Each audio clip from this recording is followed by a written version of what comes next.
Cláudio, fala um pouquinho do seu primeiro jogo, né, com o Rio Branco. Faz uma análise aí da sua estreia.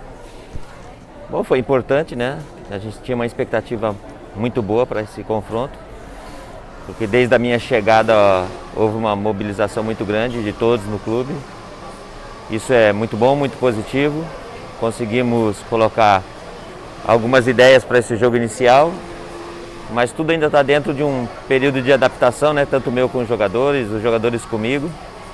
Mas aquilo que nós nos propusemos a fazer nesse primeiro jogo, eu acredito que os jogadores seguiram à risca a estratégia combinada e que bom que veio o bom resultado.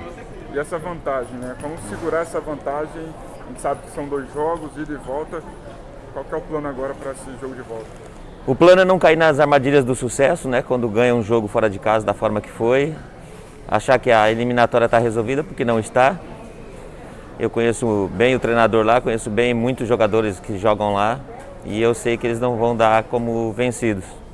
Então cabe a nós continuar com foco, recuperar, trabalhar em cima também do que se passou no jogo mais recente com eles e a partir daí estabelecer uma estratégia que nos faça aumentar essa vantagem para a gente poder concretizar aí o primeiro objetivo, que é estar na fase de grupos da Série D.